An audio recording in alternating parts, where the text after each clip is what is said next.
Now, Senegal's little-known opposition figure, who was elected president this week in a tightly contested race, has won over 54% of the votes. The presidential election on Sunday marked a stunning victory for 44-year-old Diomaye Faye, who is now due to be the youngest leader of the West African nation.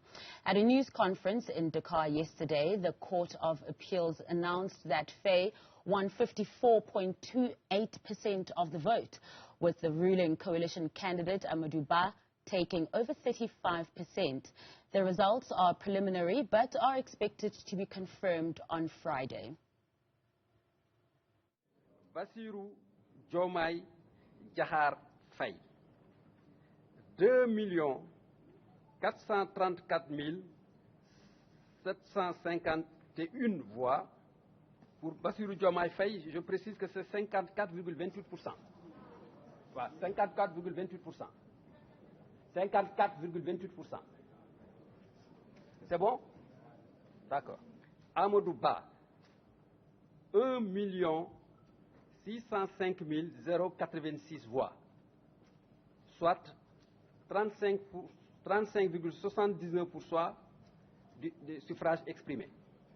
Qu'aucune réserve ou objection n'a été relevée au cours des travaux de la part des membres, qui se sont tous accordés sur les données et valeurs retenues.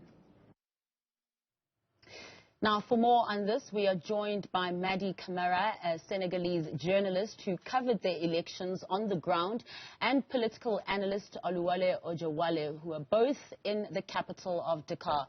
Gentlemen, thank you both for joining us on Africa Today this evening.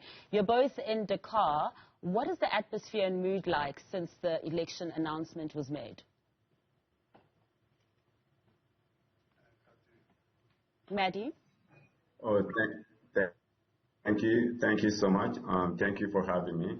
So since the first day of elections, around midday, people have been very expecting the victory of the opposition party, Diomaye president.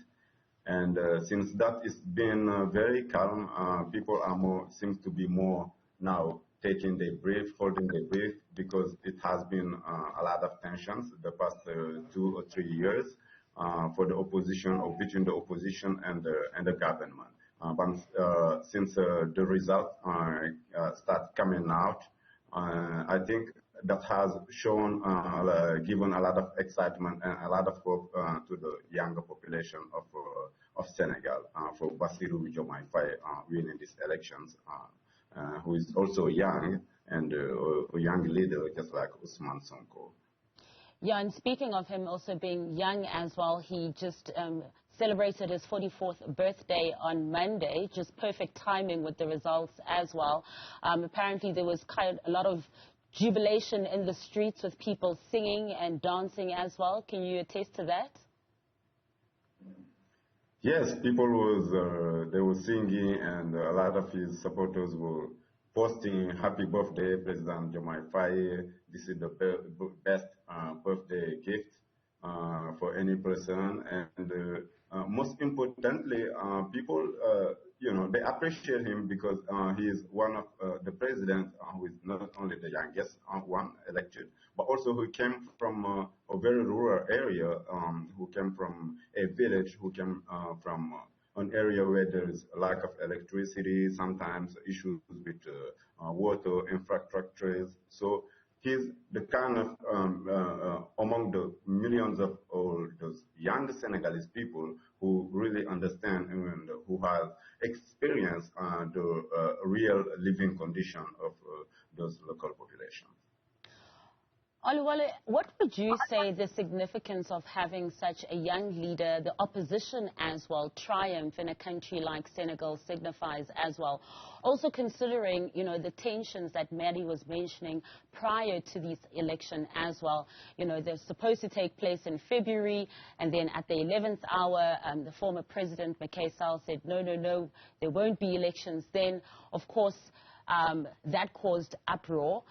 But the significance of President Faye's age as well, and the fact that he is from the opposition, what that signifies for the people of Senegal. Well, I think it's a mixed feeling here in the sense that the past 3 years has been full of turmoil, political persecution, protest on repeat, and then a lot was actually hanging in the balance.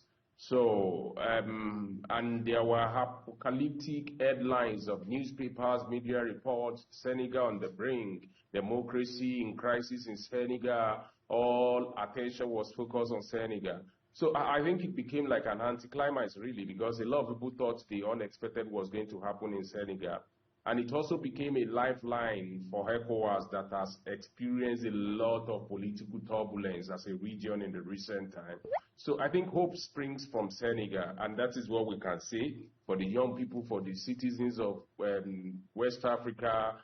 Indeed, it has become like a textbook for democratic resilience for the people now. The young people came out en masse. I think the votes, if you look at the breakdown, it's going to show significantly that the incoming president, Diomaye Faye, was actually propelled to get that support by the youth. So it's a mixed bag, really, and to also show that we, as West African countries, there's a lot to learn about democratic resilience. There's a lot to learn about politics in the sense that the election was free and fair. I've lived in Nigeria and I've moved around a bit here. I know how political contestation can lead to violence, death, and all these things. And I've not had one gunshot since all this campaign started, and I'm yet to receive report about the death of anybody. So it means a lot. And now that the president will not secure the support of the people for his anointed candidate, so the government is, I mean, the parties is, the government is moving from one party to an opposition party, to a man that less than 2 weeks ago was actually in the prison, and today he went to meet the president at the presidential palace. So a lot of dynamics, a lot of lessons to learn. But let me hang on the note that a lot has been said about correlating youthfulness with performance in government. I don't necessarily agree, because the jury is not yet out. We'll see what the next 5 years is going to look like, particularly with the promises that they make, which are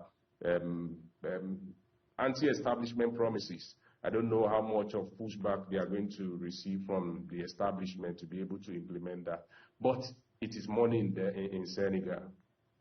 And Oluwole, as you speak of those anti-establishment policies as well, I'd like you to jump in there, Mady, because, I mean, Oluwole is correct to say that President Faye made a lot of promises during his campaigning as well, you know, talking about renegotiating those oil and gas deals, coming up with their own currency as well, making sure that the judiciary is more independent and less powers to the presidency. How far do you think he'll be able to take those promises? It's going to be an uphill task, particularly the first two that you mentioned. They hold the possibility of creating a rupture in the economy.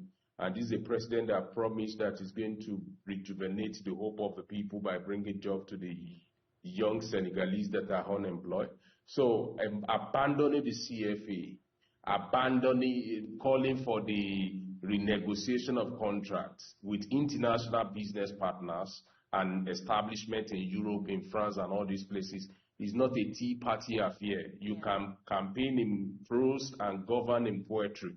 I think that is what is going to happen on the long run.